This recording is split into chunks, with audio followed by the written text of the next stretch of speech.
Yeah. Yes. Yes, yes, yes. We are back. And we got another dope individual in the building with us, man. Somebody I've been through a lot with. Yeah. I've been on my grind just to live it out. Say what's on your mind just to hear it loud. I really enjoyed your questionnaire too. Knows me, really, that's the homie. Going through some changes right here and now. I took it serious. Oh man. Yes, yes, yes. We are back. We are back. We are back. Yes, yes, yes. We are back with another episode of the Dope Individuals Only podcast. I'm Erik The Host, and I'm up here with another dope individual. Please introduce yourself. Oh man, much appreciated. My name is Mike Frassetto. Born, raised here in the Lehigh Valley. Been here for generations. Love every second of it. Yeah? Yeah. People that's from the Valley don't really like the Valley. Oh, no. Well, some people, they could have their own opinions. I love it. I mean, that's why I set my roots here, bought a house, started a family here. Ain't no leaving now. I'm locked in. Yeah, locked in. No, that's facts, though. I actually kind of want to get out of the Valley. Okay. Me personally, I've lived here literally my entire life, all 30 years of my life. And I don't know, I just want to experience something new. You know, it's like some people believe like you don't actually grow up till you move away from home and experience what that is like. I kind of feel like that the same thing where it's kind of like, I don't know, I think I have to leave at some point in order to Just experience that. just experience it. Yeah, see how I do without like in Allentown, I got a huge support system as far as like people, resources, just knowing where I can go if I need certain things. But elsewhere, you kind of got to build those things from the ground up. Yeah, that's scary for some people. I mean, knowing you, yeah, that's something that you would, you would take on, with a good perspective. But I mean, you got a family in the house here too, so that you're not moving by yourself. Yeah, it's not as easy. Yeah. Honestly, that's the biggest reason why I haven't left yet. Of course, because I've been contemplating like going to Dominican Republic for like 2 years now. And I haven't made no effort because like my wife isn't 100% on board. You know how that goes. Yeah. DR, why there? One, my family is Diana's Dominican, Yeah. and so like she got family roots there. It's part of my kids' heritage. And then also I've been learning to become fluent in Spanish for the past couple years, and I haven't managed to do it yet. And I think it's because I'm not immersed. In the culture. Like in order to learn how to drive a truck, I had to sell my Honda Civic hatchback because it was stick shift. I couldn't learn double clutching without getting rid of a single clutch vehicle. Like I'm one of those people. Gotcha. Yeah, getting fully immersed. Yeah, I've been, I'm married to a Colombian, Arlene, and, we've been together for more than 20 years, so I'm still not fluent. But, when we go to... I got to give that applause. That's great, man. That's tough work. We can get into that a little bit. Yeah, we just got back from DR last week. Yeah. So it was my first time there.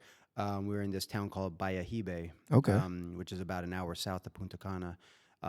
Beautiful. I mean, it was the first time we ever went on a all-inclusive resort. That's an experience. Now I know why people do it. I woke up to a butler texting me, and he was right out the door. I'm like, you don't got to be here. So it's 9 o'clock in the morning, bro. Man, it was a Did you go with the whole family, or was it just you and your wife? It was me, my wife, our daughter Serena, and my side of the family. So my parents, my sister. That's awesome. You had some babysitters too, so you can. Yeah. That's probably the best part of going to an all inclusive is like when you can pawn off the kid for a little bit. Just for a little bit. Yeah, exactly. And go enjoy yourself. Yeah. I remember the first time I went to DR. We got married in DR. Back in 2019. Oh, okay. Yeah, and the next day, like you can drink whenever you want. The next day, the first day we slept there, we get up the next morning. The pool's open, of course. It's like 8 o'clock in the morning. I go straight to the swim bar. And he's back there. He's like, oh, it's too early. It's too early. I'm like, what you mean it's too early, bro? I paid a lot of money to be here. And he didn't serve me anything till 9 o'clock in the morning. But by 10, I was drunk. So Also a good time, huh? Also Yeah, a good yeah, time, yeah. It's. I mean, you gotta get your money's worth. That's what is. Honestly, I think that's the whole purpose of it. Like, Yeah, yeah. We're like, when we left, we were like, yeah, we could have done another day or two, and we might come back next year. did you guys take a day to actually relax, or was it like just go mode? Uh, you know, vacations are different. When you're with family and like you have your kid. So it's not. It's not like fully relaxing. You're always, looking around, making sure Yeah, your kid's they'll safe fuck and around stuff. and jump in the Yeah, pool on yeah, you. exactly. So exactly. So, yeah, it was a family trip. It was a family And, trip. and, and it was long overdue because it's the last time I went, and I used to grow up going to the beach, and my parents made it like on purpose to try to go to the beach every year. We would go for at least a day or at sometimes a week, and they did that pretty consistently for about 10 years. And we haven't gone on a family vacation for 4 years. 4 years. That's a long time. Yeah, yeah. So it was nice to get back together and, with the family, with my parents. And, I'm just trying to cherish every moment with them now. By the time you get 40, your perspective on life changes a little bit. And, the time on earth is finite, yeah, it was long overdue and very, very enjoyable. Is this something that like you're gonna try to do more often, like going forward? It sounds like you had a great time. You're like we might even go back next year. Yeah, yeah. We've been talking to my parents about it and my sister, since we went on our last one, which our last one was up in the Finger Lakes. Okay. Rented a big, Where's that at? Finger Lakes is upstate New York. Upstate New York got some great like. Everybody hears New York and they're only thinking of the city. No, yeah, no. New York is beautiful. They have some of the best hiking trails, mountains, beautiful waterfalls up there as well. Yep, all of that stuff. So the Finger Lakes is that region and wine country in New York. I'm gonna have to look into that. Yeah, great spot. It's about 3 hours north driving. Is it close to like Syracuse? Yeah, before it. It's before Syracuse. Yeah, okay. yeah. I'm not Freaking mistaken. Yeah. Diana's dad lives up in Utica, New York. Yeah. It freaking snows like every day up there, like from like October to maybe like March. Yeah. It's ridiculous. Yeah. We weren't too far away. Yeah. But yeah. Finger Lakes. Yeah. If you guys are looking for a spot, check it out. I'm gonna check it out at least. Nah, so I want to talk a little bit about your questionnaire because I always send these questionnaires out, right? Because I want to see if there's some alignment with like things people are interested in discussing. And I was like, this guy didn't. I was like, where's the effort, Mike? But it was very Mike. That was the hard part. Was like it was very you. Yeah, even before we started recording here, you mentioned it, and I was like, I took it seriously, even though it wasn't like maybe the longest answers you were looking for, but believe me, I was reading those questions and probably thinking about like for 10, 15 minutes each one, like, what perspective should I really use on this one? What type of answer should I give? That was exactly the feel I got from it. Like, it was like, why are you a dope individual? He was like, well, some people just say that kind of stuff about me. I'm like, he's not wrong, but I want to see how you feel about yourself. Like, So I want to ask you because I'll give you the reason why you're on this show as well. Sure. So why do you think that you're a dope individual? I mean, to be honest, I think, most people are dope individuals just because of everybody's uniqueness, which is something that I didn't realize for the first half of my life, that, I really thought everybody had pretty much the same perspective. I was like, yeah. I mean, if you think anything different, that's weird. It's like hive mindset. Like what? Like hive mindset. Okay. Yeah. Okay. That's basically what it sounded like what you just said. Okay. All right. Yeah. So, and then I started realizing like what makes this world beautiful is all the different perspectives and all the different creativity and uniqueness of every individual. So, I think everybody's pretty dope, so I think of myself in the same way. I've been myself, and my parents they raised me to be comfortable with using my voice, speaking up, even if it was not the most popular thing to do. So I grew up saying, hey, I could be who I am, and if people don't like it, it's cool. I'm comfortable with who I am, and I was like that from a very young age, and that really has not changed now that I'm 40. It really hasn't changed. That's very powerful, especially with the fact that you're saying my parents empowered me to use my voice. Because, I mean, you're also come from an era where like people around your age probably were silenced because the way that they thought like children should be heard and not should be seen and not heard, kind of thing like that. Like that was something that like a mantra like I heard when I was a kid. Oh, 100%. Yeah. I mean, and you know how I, pretty much my life's work from 20 on was, empowering the young people in the city to be at the tables and let their minds and voices be heard and be a part of decisions that are happening in their community. Do you think that's because the way your parents raised you? You know what? I always try to think like, why did I turn out the way I am? You think about that. And it has a lot to do with my childhood. I think a lot of people are formed, as adults. They're formed as the way they are as adults from the experiences they went through as a child. And my parents, in the household I grew up, they let me, and now that I'm a parent, I would have a very tough time raising my kid in the same way, but they let me pretty much go. Yeah. Like, it's funny because all right, in a nutshell, would you say that you had a really good childhood or a very complicated one? No, not complicated. They kept the stability there, which is huge. And for me too, I see it as very important for a kid growing up. But that stability was there, and they provided that, both parents in the home. But yet you still feel the necessity to separate yourself from the way that you were raised. Like you're not going to keep that tradition alive. I know I would love to. And that's why I like now that my child, she's 5 now.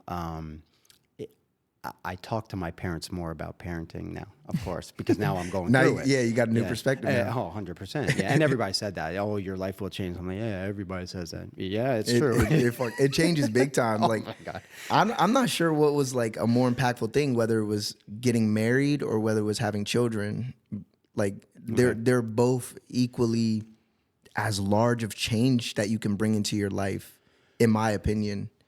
Just because like of how it changes the future, how it changes your mindset, how it changes sometimes even just your entire way of being. Yeah. It causes you to really have some ingenuity, grow up, whatever. Yeah, it changes the trajectory of your life. And then when you talk about the generations, that are going to come after us, a decision like that, kids, a marriage, who your partner is going to be, that could all change the trajectory of generations to come. Mm-hmm. Yeah.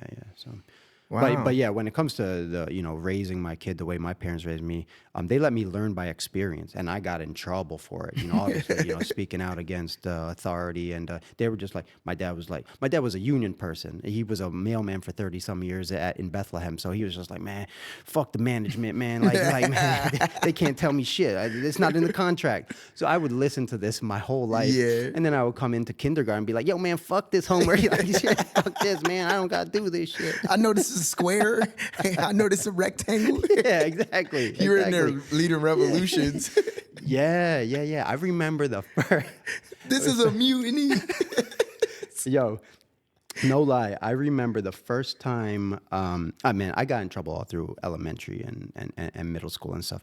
But I remember the first time I caused like a walkout. Because some people know me for a walkout that happened in 2015 in Allentown. But the first one that ever actually occurred was during my homeroom in 7th grade against, shout out, I don't know where she is, but she was awesome. A beautiful soul, beautiful person, Miss Hoagland. She was the art teacher, and she was my homeroom teacher in 7th grade, Orfield Middle School. And rightfully so, she told me, just shut up. Like, you gotta stop talking. Like, you're in. Chill out. Yeah, you're in here for 15 minutes before your day starts. Like, just relax, listen to me, and then go to first period. And it got to the point where I knew I was getting under her skin, so I kept going, and throughout the year, just the tension built up, and she was so cool. But like, I knew I had her to this one point where she literally walked out of her homeroom and left us there and walked because she had to cool down. Yeah. And she walked all the way to the office. Principal came out. I had in-school suspension for a week. Holy shit. I had in-school suspension for a week, and the homeroom walked out when she was trying to do attendance. They walked out and they had like picket signs and stuff and walked down to the in-school suspension. When you were in 7th grade. When I was in 7th, Oh my and gosh. they all came out, all 25 of them, and said, free Frassetto, free Frassetto. I think from then on, I was like, yo, man, this is dope. I could revolutionize the spirits of these people. Holy smokes, Yeah, man. Yeah, that was the first. Yeah. But I felt it building up over years, ever since elementary school. Like, this protest and stuff, this revolutionary stuff, is just in my blood. I'm comfortable with it. Honestly, I think that's probably the biggest reason why I wanted you on this show, is because you have a way about yourself of like not taking no for an answer, which is commendable, because a lot of people, sometimes they don't even give it a chance to hear no. They'll discourage themselves from the gate and won't even try out of the fear of being told no. And you just don't give a shit. And I know personally that you don't, because you realize that there's bigger things at stake. And so when your mind is set on something, you're very committed to accomplishing that, you know. And I think that's super commendable. I think that's something that most people can learn from you. And I think people should take that away from you, because we also live in a time where everybody's being told no. Everybody's being told we don't have enough of something, enough resources, enough whatever, just to give people what they need. And here you are like, nah, there's plenty. There's plenty. We can make waves. This is how we can do this. This is how we can get our voices heard. And I think that's something that this generation of people, my generation, is kind of lacking. You know, all of our heroes with voices and platforms are entertainers. They're movie stars. They're athletes. You know, but we need regular people fighting the good fight. And I think you're super dope for that, because you fight the good fight, which is not an easy thing to do. Well, I appreciate those kind words, and you're right. I'll start off with the last thing you said. It is not easy to fight the good fight. You will lose money. You will lose friends. You will lose opportunities if you fight the good fight, because what a lot of people want is just everybody to be a certain way, follow certain rules, and then you could join the club. Mm-hmm. But if that club isn't meant for everybody, then it's like, I don't know if I really want to be a part of this club. And if it's not good for everybody, and it's only good if you follow these certain rules and act this certain way, look this certain way, then maybe we should be fighting for something else. Yeah. You know, so I'm not big on conformity either. I think I know because like you said, exactly your point of when I said, why do you think you're a dope individual? And you went on to explain, like, you think most people are dope individuals simply because their uniqueness.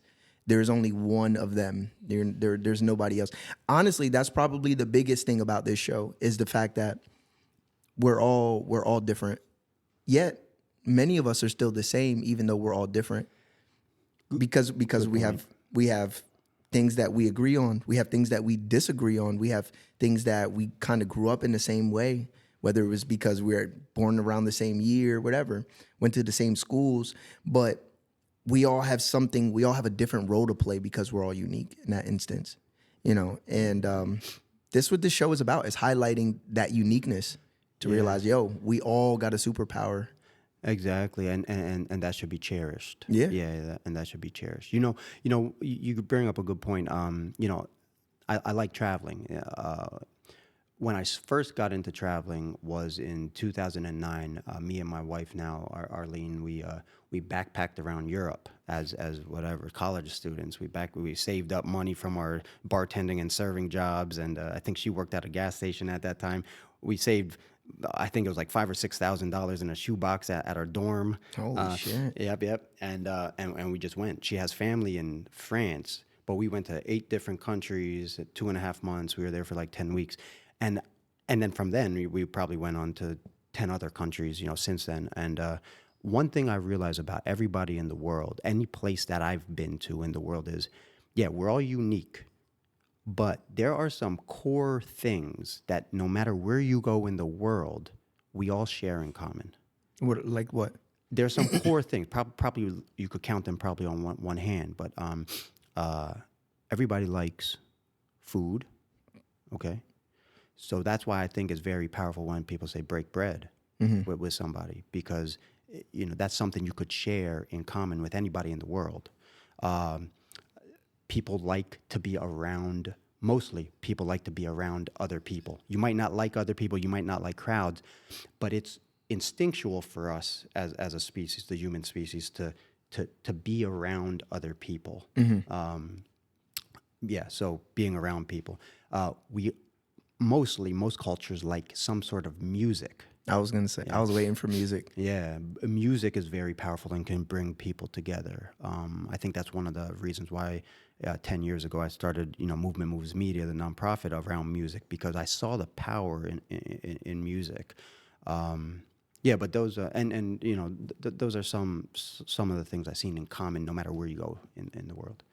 How did backpacking through Europe for almost 2 months really change your outlook of when you got back home? Or did it only magnify something of your outlook? Yeah, big time. I had more education in 5 years of college. I had more education on those 10 weeks of backpacking and being by myself than I did in all 5 years of college, bar none. Easy. Really? Easy. Traveling gave me more of an education and a whole rounded perspective on Earth, and like how people interact on this planet, more so than 5 years of college. Yeah. Is that something that you recommend to like youth that you interact with all the time? 100%. Actually, I just have a little cousin who just got back. My cousin who went to Allen, he was a basketball. John, he's a barber. He owns City Cuts Barbershop. Shout out. Yeah. Shout out. And he came from Allen, graduated from Allen, got trained by Mr. Clyde Bosket. Shout out. Yep. And changed his life. By 19, he opened up his barbershop up in Kutztown. He was really the only urban barbershop up there, for the first, 15 years. But his daughter just got back, and she's 19. She just got back from a 3-month vacation, and she went to Japan. She went to Japan, the Philippines, and one other country over there. Asia is on my list of places to get to in my life. Like, I follow a lot of people on Instagram that like have moved abroad, and Asia, it gets so much high praise for their way of living standards, affordability, travel, and just like people, like, the kind of atmosphere it's created there. And I always say this. I think like Americans have this mindset like America is the greatest country on the planet. I think to some degree you can make that argument. But for I think the overwhelming mass of Americans, if they got to experience something else, I don't think they would feel the same way. And that's coming from somebody who's lived here the entire time. I'm not saying the grass is greener, but in America, it's hard to provide here in America. I kind of feel like that generation that like came on like the Mayflower might have even had it a little bit easier than we did to some extent. Like, it's hard, but today I see people like really, really having a tough time navigating America. Yeah, struggling right now. Yeah, the whole world is, but this country, and you got to think about it. This country is 250 years old. So it's pretty new. It's very new. When you talk about historical relativity, it is at its infancy. So all the growing pains, if we can get through the growing pains, all the growing pains that we're going through right now, any new country, would be going through this stuff. It's not like you start a country and everything, we've figured it all out. Yeah. So when you bring up the fact that it's only 250 years old, like that is kind of crazy. Because it's been pretty decent for certain groups in America. I'll say that. Yeah, certain groups. Yeah, let's highlight that. But yeah, certain groups. But now that we're in a stage where it's like people are kind of demanding it to be good for everyone, I think is where we're kind of starting to see this country fracture a little bit. Especially even on a world stage. You know, we're watching us fracture. I'll say a little bit of the seams are splitting. Oh yeah, absolutely. And I think that's just a natural thing for a country this young. You know, we didn't figure everything out already. You know, we're competing against other countries, like for instance, like China. Okay, they've been around for 8,000 years. Yeah, 1,000 years. Do you understand the difference between 8,000 and 250 years? Yeah. That's it. I never really thought about it like that. That's crazy to know that there's not only they've controlled this landmass, but also just their culture and heritage. It lasts that long. And then you think about American culture. American culture is whoever migrated here. We just got here. We just got here. Yeah. You know, and then. I mean, they were natives here before. Yeah. For thousands of years. But even that history is murky now. Depending on where you're getting your sources from, off the simple fact being they did a lot of foul stuff. And then, I don't know, I kind of feel like we could watch the America we've known deteriorate like really rapidly over the next couple of years, especially by what this current administration is doing within the country and the relationships around the world. Yeah. How do you feel about what we're witnessing? Because over the past couple months, we've been dealing with a lot of shit. Yeah, that's a fair question. You know, it sounds like a natural segue into these type of questions right now. How this conversation's been going, but I don't see a good future for America in the next 50 years. 50 years, that's a pretty rapid decline. Yeah, but I think it's been declining now for probably around 30 years. I'm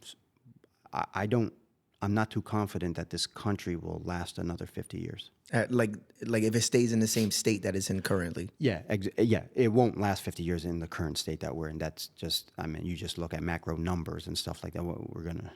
We'll owe the world everything. Yeah. by 50 years.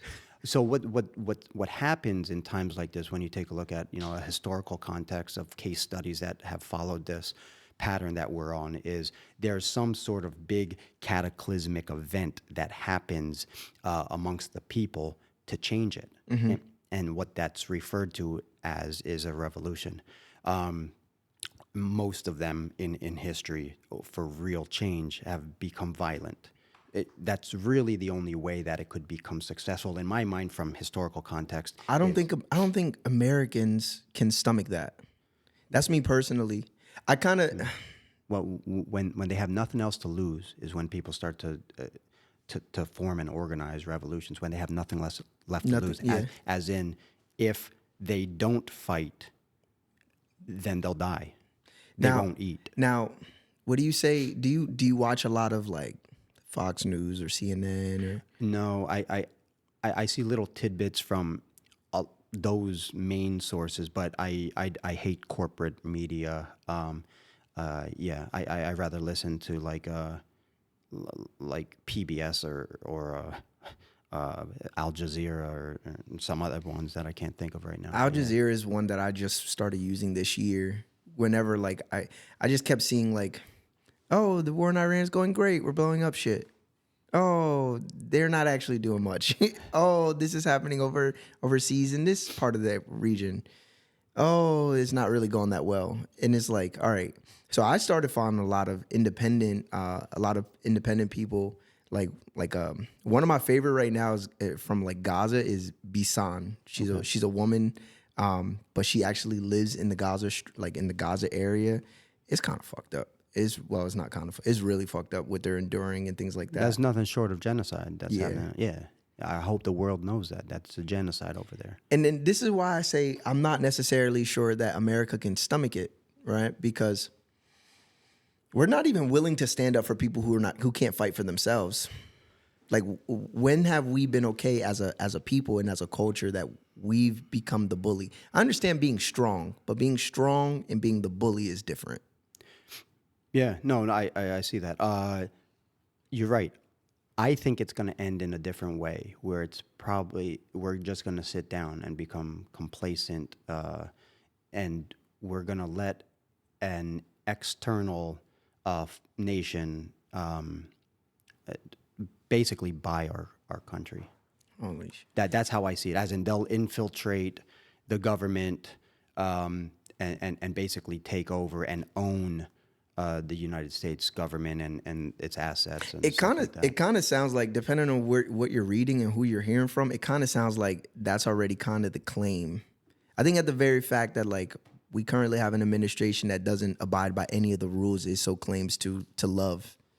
It, you know, how many weeks ago did the judicial system sign off on like the thing to be released, the Epstein files? Oh God, yeah. And we're talking about what, 6 months ago? Yeah. And yeah. you know, I've had such a realization with like sports lately, and the role they play in keeping us distracted from like shit that we should actually be focusing on and paying attention to as a culture. That's an old trick in the playbook. Yeah. You know, the Romans used that, and they built the Colosseum and other, you know, venues like that could really bring a lot of people where they think, you know, this sport, this event is our life. This is the only thing I'm thinking about. Well, they want them to think about that so they can't think about what else is going wrong. And it takes time away from people that might be revolutionaries to come and say, hey, let's organize to make things right. Yeah. It's a distraction. It's sad for me because like I've even noticed it with like my friend group, where like they want to get together for like, you know, this UFC fight coming up. And then we have certain conversations, and they're not even willing to play ball while we're watching this event. And I'm thinking to myself, like, how many times we wake up in the morning, we're up till 2 o'clock in the morning, we wake up the next morning and we realize they done passed multiple things in the middle of the night and nobody was paying attention to it. Like, how many times do we have to watch them do backroom deals at 3 o'clock in the morning when no one's awake to contest anything? And it just seems like we don't care. This generation likes to be distracted. And that's another reason why I feel like I don't think that we'll ever have a revolution in this country. I think the people that decide to stay are going to be okay with just being comfortable with the way things are. And it's sad to me personally, because I don't think that the last generation of people, they fought for everything that they got, and then they handed it to us. So we don't know what it's like to not have certain things because the last generation fought, bled, and died for it. You know? Yeah. Which is how I think we get to this point where we have no real leadership other than people we see on TV screens and sporting events. And even the people that we do believe in as far as government, even they get compromised at some point. Like, yeah, very few that aren't. yeah. I mean, shit, even the president back in 2016, he said all the right things. Even if we didn't like him because he's boisterous, he's a little bit of an asshole, whatever, he said all the right things. But then, like, his next term, he literally looks like the spitting image of what he was protesting in 2016. Yeah. So what do you think, like, we have to do as a collective, as a country, to really get back on track where we can get some people with some integrity representing us on a world stage? Yeah. I mean, it was clear to me too, you know, bringing it back to traveling, that, you know, that's when the answer to this question became real for me, is when I went traveling and I realized that throughout history, no matter where you go, at some point in any region's history, the big change happened when people came together and unified, when there was a collective of a power of people that changed things and changed the trajectory of that region into something better. And I think that's what needs to happen here. It's the power of the people coming together and finding a common goal that they could all fight for. So those people who are mostly 70, 80, 60, whatever, in politics, in the government, they have to go. I agree. And but they don't. I wish they would just they fought for their power, and that's why they want to hold on to it for as long as they can. But it's not helping anything, and what we need is completely new perspectives, and that's why I made it almost my life's work to fight for younger people to get into even local offices so their voice could be heard, because their perspectives are totally different. Wherever we're headed right now with the 70-year-olds in office, it's obviously gotten us to this place that we are in now, which is not a good place. Yeah. So they have to go, and young people need to take those positions and foster relationships with other young people that will take their places, once they get old enough. How do we get the youth that to want to be involved? A lot of them, if they have the ability to vote, they don't go vote. They don't have a lot of faith in the system of what they've been witnessing, and some of them are just totally disinterested in being part of the change that the country needs. Yeah. So how do you motivate somebody? Because I know what you said to me many years ago when I got involved, but like, I don't know if the messaging has changed since then. Well, that was what, 6 years ago. When 2019. 2019, So we're going on 7 years. Yeah. Yeah, it goes fast. It's nuts. Yeah. The messaging is almost the same. I have a little bit from 7 years ago, a little bit different perspective that, number one, you have to learn how to take care of yourself first. I wasn't too big on that 7 years ago. I learned that as an individual too, that's very important. Your mental health, your physical health, your emotional health. Learn how to get that stuff in place first. If you have those things in place, other things in life are going to become a lot easier. And then you become a good example to the people around you. When they see somebody working at this level and they're down here, vegging out all day, and and their body hurts and they have no energy to do anything. But they see somebody around them that is active, healthy, their brain functions are good, and they're trying to make their life better and their community's life better. That might motivate other people to say, hey, I want to be like that person. Yeah. So taking care of yourself is a very powerful tool. Big facts. Yeah. Very powerful. So I think for young people, that's number one. Learn how to take care of yourself first. Maybe those distractions, you might not want to spend 4 hours in front of a TV. You might want to hit the gym for 30 of those minutes, and maybe eat something healthy instead of, fried poison and fake meat and stuff like that, Oh my gosh, I'm so sick and tired of fast food. Yeah. I'm tired of seeing Wawas pop up everywhere, a quarter mile from each other. Yeah. I'm like, people dead ass think that's like a good dinner spot. Yeah. Yeah. It's convenient, but that's about it. Man. It's poison fast food. It's gonna spike your insulin levels. It's gonna put sugar in your spike your blood sugar. It's going to be meats that your body really can't process, and it's going to make you feel like you're full, and you're going to sit down and want to just watch TV because you don't have enough energy because your body's trying to break this fake stuff down. Yeah. So you just sit down and be like, oh, I'm tired. I don't want to live like that.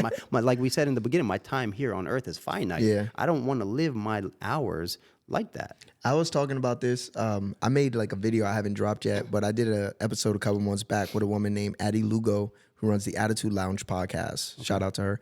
And our podcast was all about preparing for the day you die, and how nobody's actually prepared to die, even though we're all gonna die.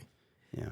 And the things we have to do in order to make sure that we're not leaving another headache for the people that love us when we go. And it just goes back to what you just said, where it's like, are we really taking care of ourselves the best way we possibly could? And I like that that's your number one thing, because I can say back when we ran our first campaign, I didn't really take great care of myself. Not that I was like eating like shit and things like that, but just like mentally, I wasn't as vocal as I probably should have. I definitely wasn't sleeping as much as I should have and things like that. And it created stress, around the whole ordeal. And it's already a stressful thing to do, which is to run a local campaign. for a position. Yeah. Well, you were doing that, and you were one of the youngest ones to do it, and you had a family and a business to run, 3 kids. I remember one in diapers at that time. Yeah. So yeah. That's a stressful time. So going through all of that stuff, you want to be at your optimal performance mentally and physically. If you're not, it's going to cause stress on your body, mentally and physically. It's going to cause stress, and it's going to burst out in a bad place somewhere. So, being optimal is very important. Now, aside from physical well-being, mental well-being, making sure that they're taking care of themselves, how do you get somebody that's young to want to be involved in changing the things that we have to deal with currently? Yeah, when I was a teacher starting back in 2010 at the Roberto Clemente Charter School, I remember students coming up to me. A shout out here to Asmin Peralta and some of his friends. Shout out. Yeah, shout out, yeah. Now he got a good, a family of his own, married and everything. So it's a beautiful circle here. But I remember him coming up to me, 7th grade class, history. Obviously, that's why I have a lot of historical references. I like history. I think it's powerful. But he came up to me and said, "Hey, why isn't there a after-school club or a class that helps young people make the community that they live in better?" Yeah. And when he said that to me, the first year I was teaching, I was like, God, yeah, how can anybody say no to this? He lit a fire. Yeah. Huh? Oh, he lit a fire under my ass. And I was like, I'll stay here every day with you guys. And then it just multiplied. More kids that wanted to join. At that time, it was called the United Youth. And it just multiplied into one of the largest youth groups in the city of Allentown.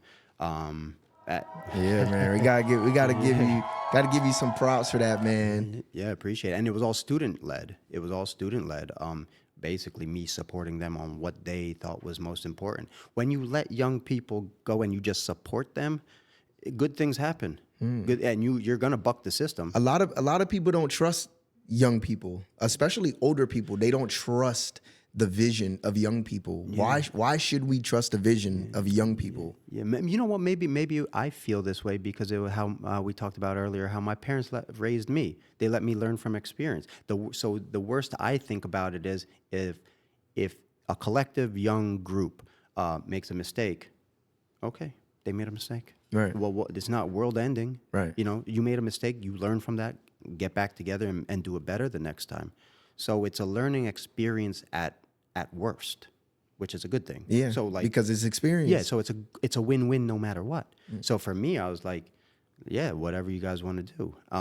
And of course, the authorities don't like that. I remember me and the administration at that school, we just butt heads to the point they were trying. Because you were helping the youth lead youth-led operations, and to create positive change for the world that they want to see. Yeah, you were getting pushback. Oh my God! Well, that's oh my that's gosh! Common. I know that's very common, but yeah, I mean that's the story of somebody who's gonna try to buck the system a little bit, especially when they saw us going outside of our school and starting groups in other schools and meeting up after school. That's when they're like, that's a threat to the power structure. That was a threat. Yeah, that's terrible though, because it's like at some point.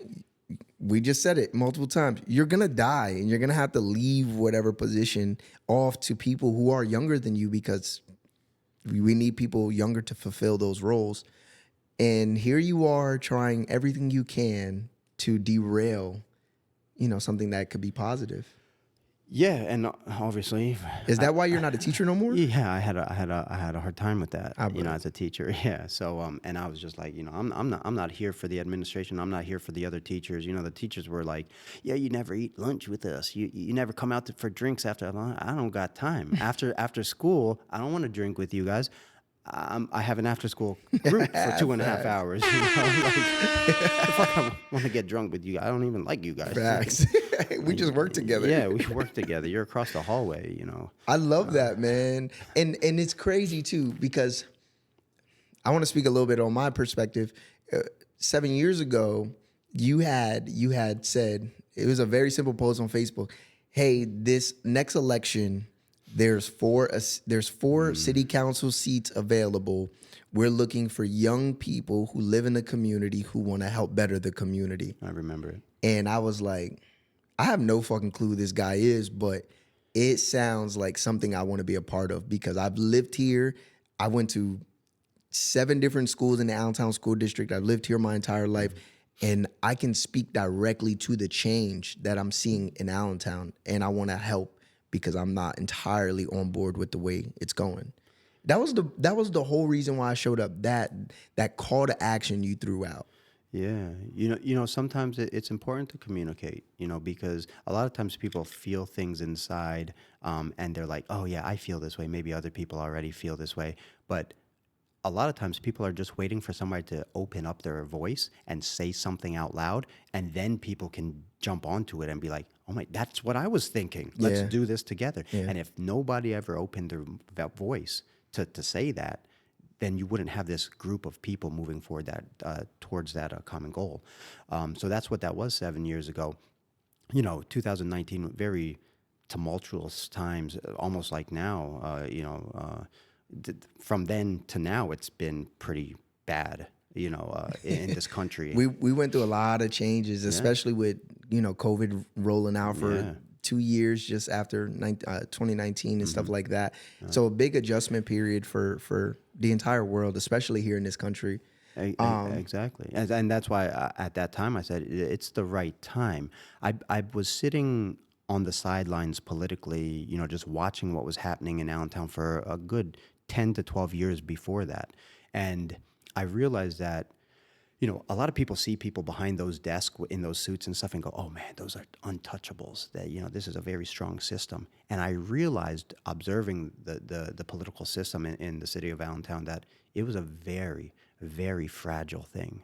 When you're talking about becoming the mayor of a city with, at one point, it was 6,000 votes for a city that has 125,000 people in it, 6,000 votes. Yeah, that's kind of wicked. Yeah, or to get onto city council, and you could control 1,000 votes to win city council seat, and you could change where the money is spent. And you're talking now the budget's what, $240 million a year. So you're talking like $1 billion, and your term's 4 years. You're talking about $1 billion that if you break through once, you have a voice in where $1 billion is spent, in 4 years in the city, in the community, which is a very powerful thing. And all you need is a few thousand votes. Yeah.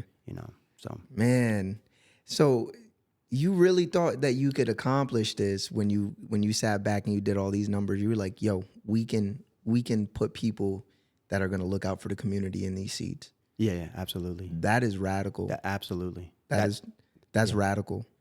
Because most people, even before I showed up to that meeting after your call to action, I was like, I don't even know what the hell city council does. Yeah.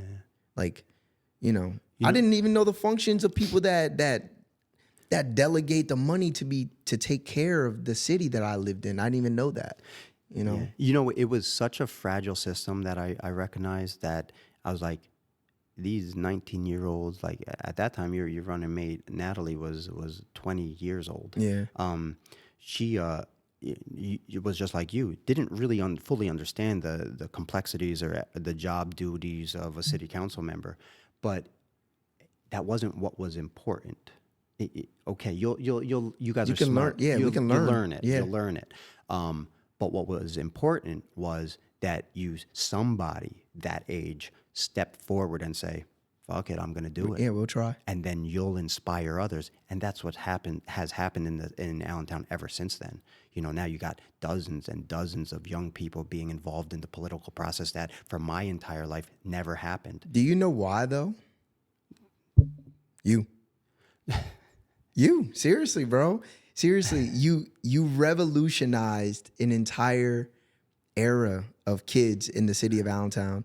And it wasn't all you, but the leading of the charge, holding the torch and saying, we can steamroll this election and we can put people that we need here if we run in the same direction. Mm-hmm. Yeah. Because even with myself, I didn't win, But after I did that, you wouldn't imagine how many people was like, yo, I didn't even know you could do that.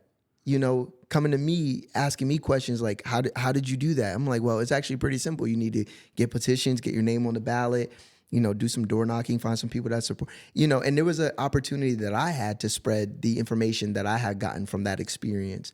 And, you know, people to this day, they'll like, I'll be at like my flag football game and they're like, what's up, Mr. Mayor? I'm like, bro, I didn't even run for the mayor job. You know, honestly, that's part of the reason why I said I'm going to run for mayor in a couple of years is because people call me Mr. Mayor, not city council or anything like that. So that's funny. And those words are too kind. It's always been, anything I do is a group effort. You know, it's not me individually. Now, you say you might be the one holding up the sign and leading the charge.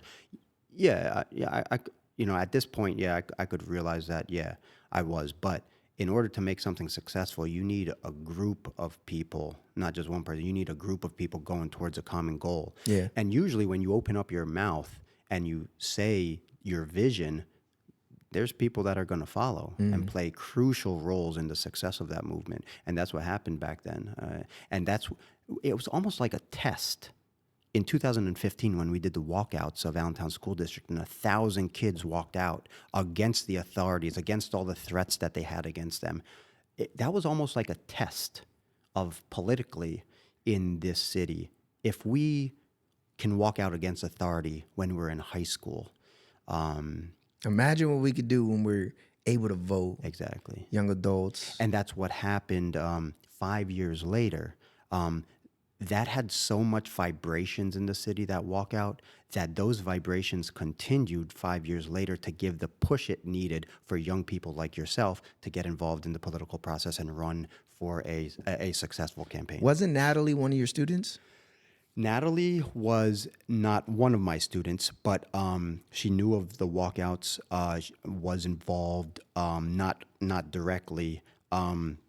She went to Deeroff, and then she went to Kutztown University afterwards. And one of my dear friends, Stephen Walker, was one of her mentors at Kutztown. And when he knew I was saying, hey, after the walkers, I was like, hey, I think we might make a push for young people in politics. He was like, I got somebody for you, Natalie Santos. Nice. And he was like, she's a super introvert, though. She won't even say a word. And that meeting that we had, when we brought everybody to, what's that place on 5th and Hamilton, that one? It was upstairs not Tacos and Tequilas, but it's like a couple doors down. Yeah, one door down. On the top. Anyway, it's still there now. But when we had that meeting, he was right. Out of everybody there was 35, 40 people in that room. It was hot, man. Yeah. I felt this energy that was just vibrating off of one person over there, and she didn't say a word the entire time. And I just felt like she wanted to say something, like something was coming out of her. And like after the meeting, she came up to me, all shaking and everything. She was shaking, her voice was trembling, and she goes, "I'll do it. I want to do this." I was like, and she's like, "It's not for the win or the losses. Really, my goal is just to inspire other young people that they could do this too." I was like, "Let's go." Allentown is known for a couple of the youngest people. Like we got the youngest school board member in the entire state was Ali. We had the youngest city council member. I don't know if it was in the state, but she was really young at the time. Which is 20 years old. Yeah. And the dope part is they're both women of color as well. Yep. So we're not only showing that young people can get involved, but women can be a part 100%. Of this, lead the charge, and women of color can also be part of this as well. Yeah. And so like we broke a lot of barriers with just a couple small moves.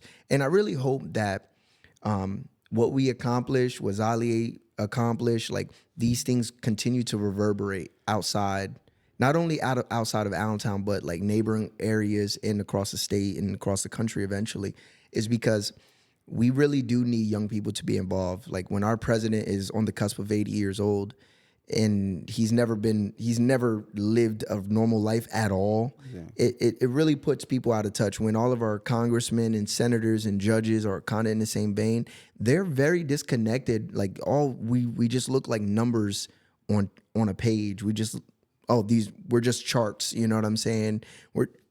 We're just quarterly breakdown numbers, but these are real people struggling for real things, trying to survive in this country. And like, I think the only way we can kind of really get back to this realm of where it can be a little bit more fair for the vast majority of people, we need young people to get involved because they have vision. Yeah. Older people, it kind of seems like they just want to keep the world that was good to them. Yeah. Absolutely. Yeah. That's the perspective. Yeah. And I don't like it. I don't like it. Not at all. Yeah. Yo, man, I feel like there's a bunch of things we didn't get to touch on, but we're coming up on the time. I know you're a little stricken for time today. Is there any final words you want to leave the people with, man? You know what? I try to be available to people. I was born and raised in the city. I love the city. You know what you're doing here with the Dope Individuals podcast, Dope Individuals Only podcast. Yeah. Thank you. Yep. You know, I love what you're doing. It's a platform. Media and content is super powerful.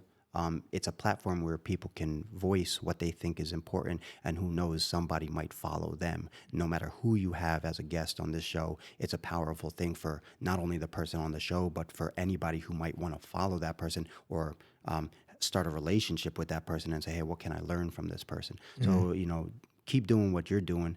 Thank you. Yeah, I love what you're doing in the city. And to you know, all the other people out there in the city that really care and want to be involved, keep doing it. Hope is a very powerful word. A lot of people can lose hope real fast, especially with what we're going through in the community and in the world right now. But that's the worst thing you could do, is lose hope. Things go up and down. Maybe we're at a down right now, but then things go up. Yeah. So don't lose that hope. Keep fighting. Get involved with others. Take care of yourself. And believe me, if you do that stuff, you don't lose hope and you take care of yourself, talk to others, others will follow. Things are going to be better if you continue to do that. That's awesome. What's next for Mike? Oh, God. I mean, you mean today or in my life? Whatever comes to mind. What's next for you? You know, I'm really a day by day person. You know, I have a vision of like, hey, I want to go in this general direction, and that changes every few months or years. But I mean, right now, you know, I have a landscaping job that I have to get to in Allentown. I got 2 properties I got to build a fence, you know, put a string of solar lights because their kid can't see at nighttime when he goes up and down the steps. So, you know, that you know, for today, that's what I got to do. I got to get back home.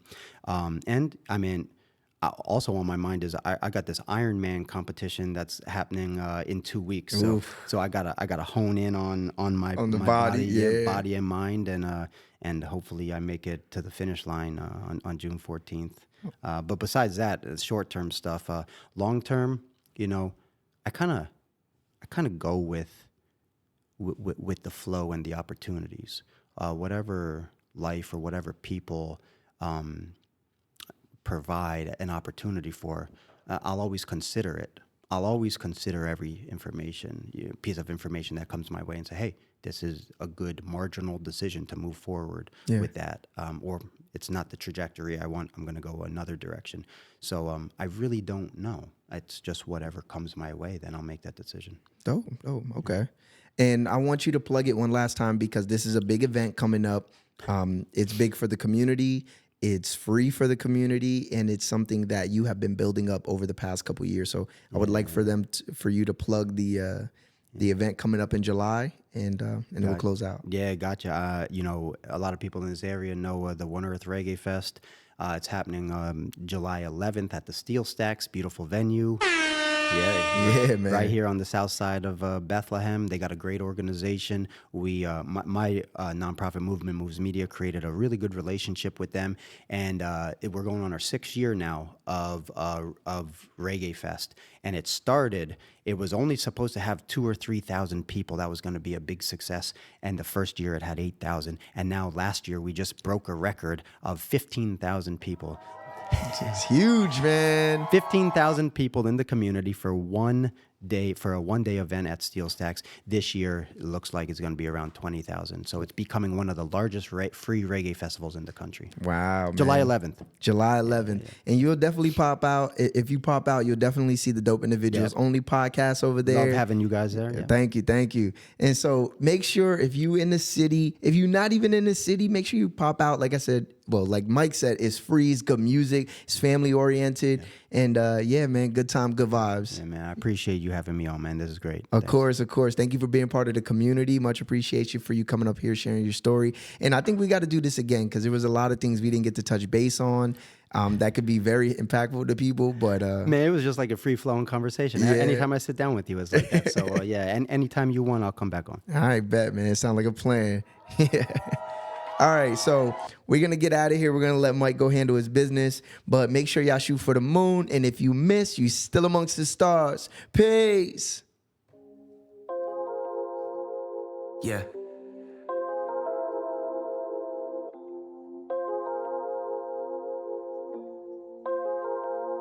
I've been on my grind just to live it out. Say what's on your mind just to hear it loud. Everybody knows me, really that's the old me. Going through some changes right here and now. I've been on my grind just to live it out. Say what's on your mind just to hear it loud. Everybody knows me, really that's the old me. Going through some changes right here and now. I've been on my grind just to live it out. Say what's on your mind just to hear it loud. Everybody knows me, really that's the old